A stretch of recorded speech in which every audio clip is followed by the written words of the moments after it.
ਗਾਵਾਂ ਜੂਝ 10 ਲੈ ਲਈਆਂ ਨੇ ਲੇਕਿਨ ਅੱਗੇ ਮਸਲਾ ਪੇਸ਼ ਨਹੀਂ ਹੁੰਦਾ ਜਿਹੜਾ ਐਤਕਾਂ ਪੇਸ਼ ਆਇਆ। ਤਰੀਕ ਅੱਜ 18 ਅਗਸਤ 2026 ਹੈ।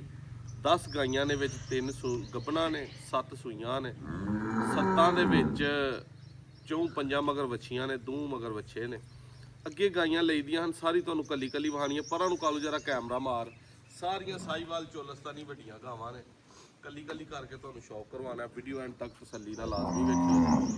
ਤੇ ਗਰਮੀ 'ਚ ਧੁੱਪੇ ਵੱਜੀਆਂ ਨੇ ਇਸ ਟਾਈਮ 45-46 ਟੈਂਪਰੇਚਰ 'ਚ। ਕੋਈ ਗਾਂ ਰਾਲ ਸੁੱਟਦੀ ਹੋਏ, ਕੋਈ ਗਰਮੀ ਕਰਦੀ ਹੋਏ ਜਾਂ ਆਮ ਨੈਟ ਤੇ ਵਹਿੰਦੇ ਹੋ ਕੋਈ ਬੰਦਾ ਇਕੱਠੀਆਂ 10 ਇੰਚ ਦੀਆਂ ਵਹਾਂਦਾ ਹੋਏ ਤੇ ਤਾਂ ਵੀ ਕਮੈਂਟਾਂ 'ਚ ਮੈਂਸ਼ਨ ਕਰਨਾ।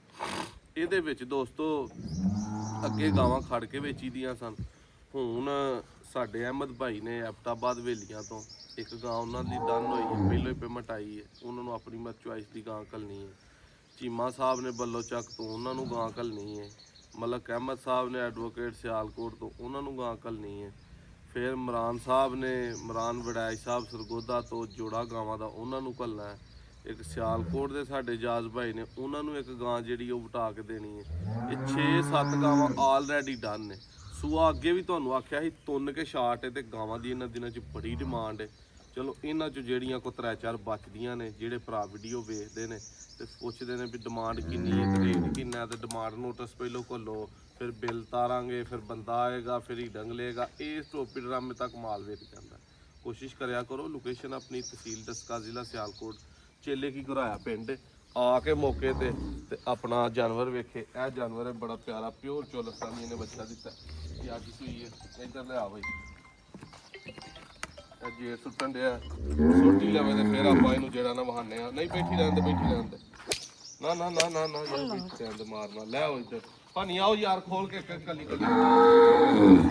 ਦੋਸਤੋ ਗਾਵਾਂ ਦਾ ਹੀ ਸ਼ੌਕ ਕਰਨਾ ਤੇ ਭਰਾਵਾਂ ਦਾ ਪੂਰਾ ਜਿਹੜਾ ਰਾਂਝਾ ਰਾਜੀ ਕਰਨ ਵਾਲਾ ਕੰਮ ਇਹਨਾਂ ਹੋਏਗਾ। ਇਹ ਗਾਂ ਖੋਲ ਪਹਿਲੇ ਨੰਬਰ ਤੇ ਸਿੰਘਾਂ ਵਾਲੀ ਇਹ ਵਹਾ ਦਾ ਸ਼ੌਕ ਕਰਾ ਗਾਂ ਦਾ। ਇੱਧਰ ਮੇਰੇ ਵੱਲ ਕਰ ਕੈਮਰਾ ਪਹਿਲੇ ਨੰਬਰ ਤੇ ਦੋਸਤੋ ਇਹ ਗਾਂ ਹੈ। ਤਸੱਲੀ ਦੇ ਨਾਲ ਵੇਖਣਾ। ਭਾਨੀ ਕੀ ਆ ਇਹਦੇ ਮਗਰ? ਇਹਦੇ ਮਗਰ ਬੱਚੀ ਆ। ਵੱਛੀ ਗਾਂ ਦੇ ਮਗਰ ਹੈ ਜੀ। ਤਾਜ਼ੀ ਗਾਂ ਸੂਈ ਹੈ ਬੋਲੇ 'ਚ। ਇਹ ਨਾਲੇ ਹੀ ਹੈ ਜੇ ਸੁੱਟ ਕੇ ਸਾਫ਼ ਹੋਣ ਵਾਲੇ ਸੁੱਟਣ ਡਈ ਹੈ। ਪਰਤਾਓ ਜੀ ਇੱਧਰ ਨੂੰ ਉੱਤੇ ਨੂੰ ਇੰਜ ਦੀਆਂ ਗਾਲਾਂ ਸਾਈਵਾਲ ਚੋਲਸਤਾਨੀ ਕਰਾਸ ਜਿਹੜੀਆਂ ਨੇ ਆਰਾਮ ਨਾਲ ਇਸ ਗਰਮੀ 'ਚ 18-20 ਸਿਰ ਦੁੱਧ ਨੂੰ ਨਹੀਂ ਖੰਗਣ ਦਿੰਦੀਆਂ। ਉਹ ਹੋਏ ਸਾਂਭ ਵਾਲਾ ਭਰਾ ਜਿਹਨੇ ਬੰਨ ਕੇ ਘਰ ਏਸੀ ਥੱਲੇ ਸੌਂ ਰਹਿਣਾ ਉਹਦੇ ਕੋਲ 10 ਕਿਲੋ ਹੀ ਦੇਣਾ ਇਹਨਾਂ ਨੇ। ਇਹ ਵੀ ਗੱਲ ਖੇਤ 'ਚ ਰੱਖਿਆ ਕਰੋ। ਪਹਿਲੇ ਨੰਬਰ ਤੇ ਇਹ ਗਾਂ ਹੈ ਦੋਸਤੋ। ਦੂਸਰੇ ਨੰਬਰ ਤੇ ਇਹ ਵੱਡੀ ਗਾਂ ਪਿਆਰ ਨਾਲ ਪ੍ਰਤਾਸ ਨੇ ਮੇਰੇ ਹਾਲ ਪਾਣੀ ਪੀਣਾ ਗਾਂ ਨੇ।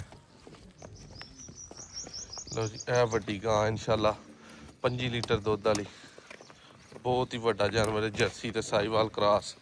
ਇਹਦੇ ਮਗਰ ਵੱਛਾ ਪਾਣੀ ਵੱਛਾ ਹੀ ਵੱਛੀ ਹੋ ਦਿੱਤੀ ਹੋ।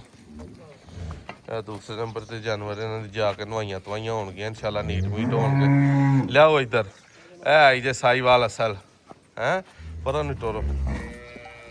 ਤੀਸਰੇ ਨੰਬਰ ਤੇ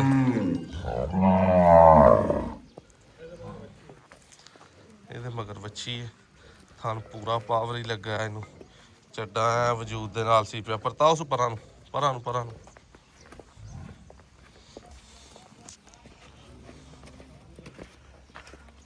ਇਹਦੇ ਕੋਲ ਦੋਸਤੋ ਉਦੋਂ ਸੂਈ ਛੱਡ ਕੇ ਗਏ ਸਾਂ 20+ ਪੌਲਾ ਬਣ ਗਿਆ ਇਸ ਟਾਈਮ। ਬਹੁਤ ਵੱਡਾ ਕਰਮ ਵਾਲੀ ਦੇ ਕੋਲ ਥਣ ਚੱਡਾ ਵੱਡੀ ਗਾਂ ਹੈ। ਇਹਦੇ ਮਗਰ ਵੱਛੀ ਹੈ। ਇਹ ਗਾਂ ਆਪਾਂ ਤੁਹਾਨੂੰ ਤੀਸਰੇ ਨੰਬਰ ਤੇ ਵਿਖਾਈ ਹੈ। ਇਹ 3 ਹੋ ਗਈਆਂ। ਇਹ ਗਾਂ ਆ ਗਈ ਹੈ ਚੌਥੇ ਨੰਬਰ ਤੇ। ਨਸਰ ਨਾ ਸੋਟੀ ਤੋਂ ਨਾ ਤਰਾ। ਇਹ ਗਾਂ ਉਦੋਂ ਸੂਈ ਸੀ ਜੇਰ ਸੁੱਟਦੀ ਸੀ ਪਈ ਬੱਚਾ ਇਹਨੇ ਦਿੱਤਾ। ਇਹਦੇ ਵਿੱਚ ਫਰੀਜ਼ੀਅਨ ਕਰਾਸ ਜ਼ਿਆਦਾ ਗਾਂ ਦੇ। ਪਤਾ ਹੋ ਜੀ ਪਿਛਾਂ ਨੂੰ ਆਰਾਮ ਨਾਲ ਆਰਾਮ ਨਾਲ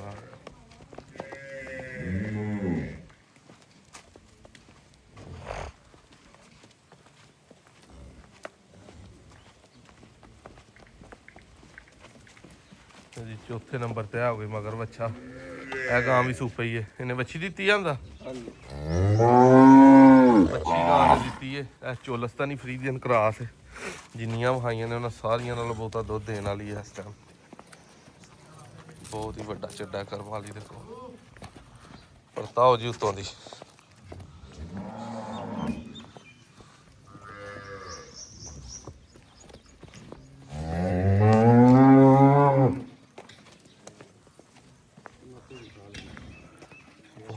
गां है भी पूरा क्रॉस का पावरी जानवर है।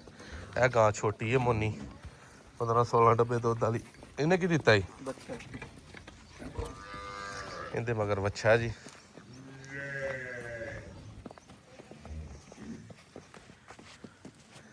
गब्बनी ऐसे भी कल सूई है। छोटियां वाले कम तो है ने ना ये भज्जा नसां वाले खान काला पावरी लगा है। दुध दे 15-16 डब्बे आराम नाल करी जाएगी। खोलो जी गब्बन। यह गब्बन गां वेखनी है भी चोलस्तानी फ्रीजियन क्रॉस है।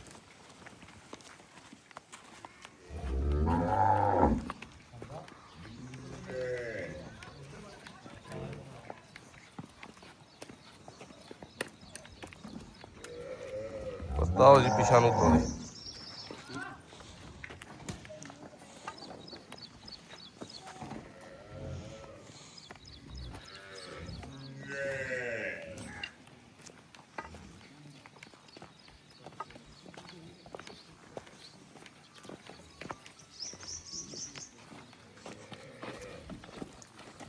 आओ दूजियां खोलो। है 2 गावां हुण लईयां जी गब्बना कच्चियां ने ये 10-10 15-15 दिन अभी चोलस्तानी क्रॉस है गां। खोल इनू जरा जो साहब वो फानी हो दूजी खोल गां ओ लिया खोल के उरा चुंगी गां परम कस।